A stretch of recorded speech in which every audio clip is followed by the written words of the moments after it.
Hey guys, welcome back to my channel. So in today's video I'm going to show you how to do this simple beaded cornrows, and I'm going to be using this hair called Auntie that I got from the beauty supply store. I think it's almost like the natural hair itself. It's not as hard or like as kinky as my own hair, but it's soft enough for me to work with. And also another reason why I'm using this hair is because it's the most lightweight hair that I have, and I don't really like having a lot of weight on my scalp because it pulls and then I'm gonna end up getting a headache and stuff like that. So I started off by just parting the sides of my hair that I wanted in my front, like towards the front, and then I proceeded by just parting the remaining hair backwards in line with the one I've already parted on my sides. I went ahead to tie that section of my hair. It's always easier to section your hair into maybe 2 or sometimes 3 parts so you can just work your way through it. I'm not the best at braiding cornrows backwards on my own head, but this is just a weekly hairstyle and like something simple for you to work with. So I just braided the backside of the hair that was still in line with my initial side parting, and then I went ahead to spray a bit of leave-in conditioner because my hair was starting to feel a tad bit too dry.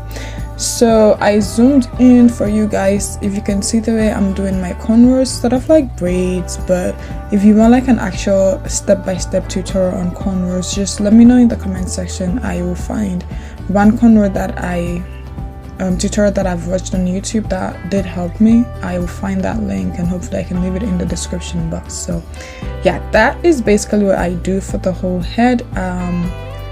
And then I proceeded, so after doing this part, I lost track of what I was saying.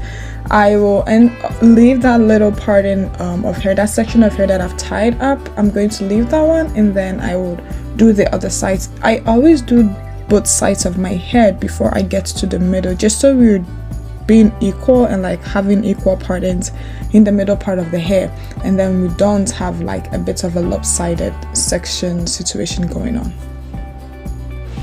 You can tell the back parting is not the most clean, but I'm going for a bit of a messy look, so that should be fine.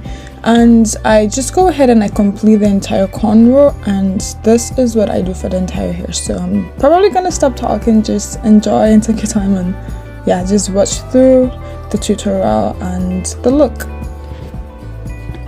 A little FYI, you can tell one side of my edges is not looking the greatest because I did a hairstyle that had me picking at that side, so I kind of like ended up parting my hair because I lost a line of hair within my very close to my forehead edges and my actual hair. But so you can see I'm not braiding it, I'm leaving it there so I can just gel it down if I need to like style it or something, because I don't want to add any more stress to it. When you're braiding your hair, it's always better to leave your edges alone, like your extreme edges, because if you pull it, you're gonna pull your whole face back. We're not trying to do a facelift here, it's just a hairstyle.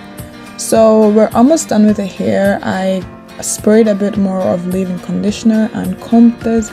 My fingers were dying at this point, but yeah, I couldn't find my brush. I never know where my combs are when I need them, so yeah, I just added a bit of gel. Your girl is getting tired.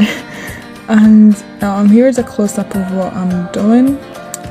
You basically just pull in one section of hair into the other as you go towards the back. That's how like the cornrows are done. I know the theoretical way it's done, but the practical way still needs a bit of work, okay?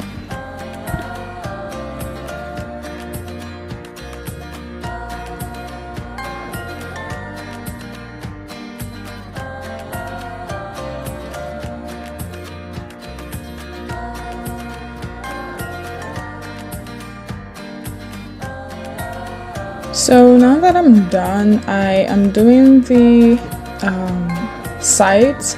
I'm braiding that one in the exact opposite direction as I braided the actual corn. I mean, you can see it, but of course that's also going to be as long as the actual cornrow, the same length. It's just a nice touch, okay? It's just, I always do that whenever I'm doing my hair, even with my high puff looks. It just adds a bit of something there for you, you know.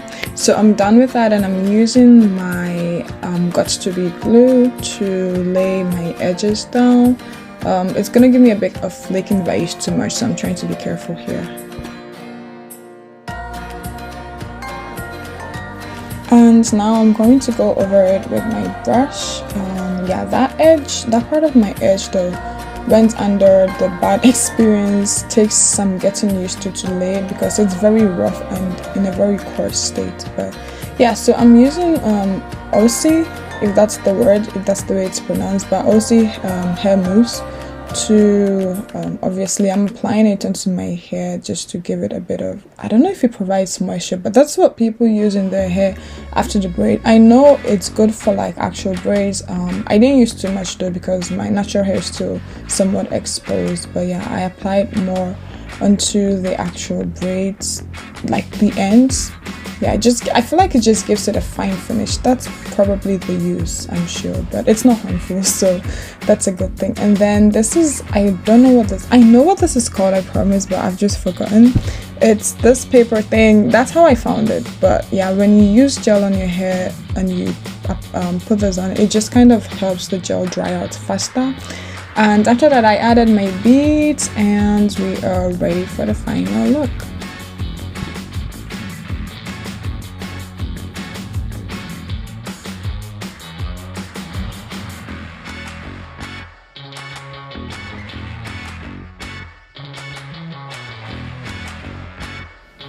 So this is how the look turned out. I think I had this cornrow in for like 2 weeks. Naturally, when you're going to sleep, you can just tie up your hair, like not too tight, or you can just wear a bonnet, honestly. And I took it out by the second week just because, you know, it's me. But yeah, and I can do my own hair. But if you can't and you get cornrows, just leave it in.